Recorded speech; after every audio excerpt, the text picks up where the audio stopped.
বিজেপির নেতারা মহিলাদের কতটা সম্মান করেন সেটা আবার নতুন করে আমরা জানতে পারলাম। বিজেপির এক নেতা স্টেজে দাঁড়িয়ে ভাষণ দিচ্ছেন যে যেসব মহিলারা লক্ষ্মীর ভান্ডার পান তাদের স্বামীদেরকে বলা হচ্ছে তারা যাতে তাদের স্ত্রীদেরকে আটকে রাখে, ঘরে বন্ধ করে রাখে।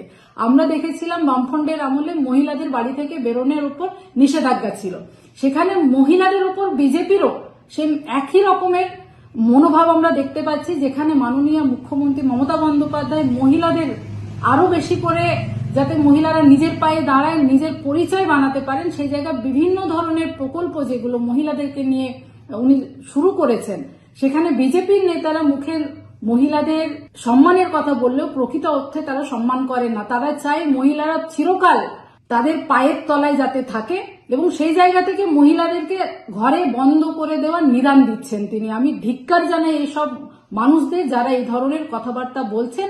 মহিলারা এগিয়েছেন, মহিলারা এগিয়ে যাবেন, মহিলাদেরকে আর ঘরে আটকে রাখার মতো ক্ষমতা বিজেপির নেতাদের কমসে কম নেই, এইটুকু বলবো। মহিলারাই পৃথিবীকে দিশা দেখাবেন, মহিলারা যেভাবে সমাজ গড়ে তুলছেন, মহিলারা যেভাবে নিজের পরিবারকে এগিয়ে নিয়ে যাচ্ছেন, সেভাবে বাংলার মহিলারা পৃথিবীকে পথ দেখাবে, এইটুকু বলবো আমি সবাইকে।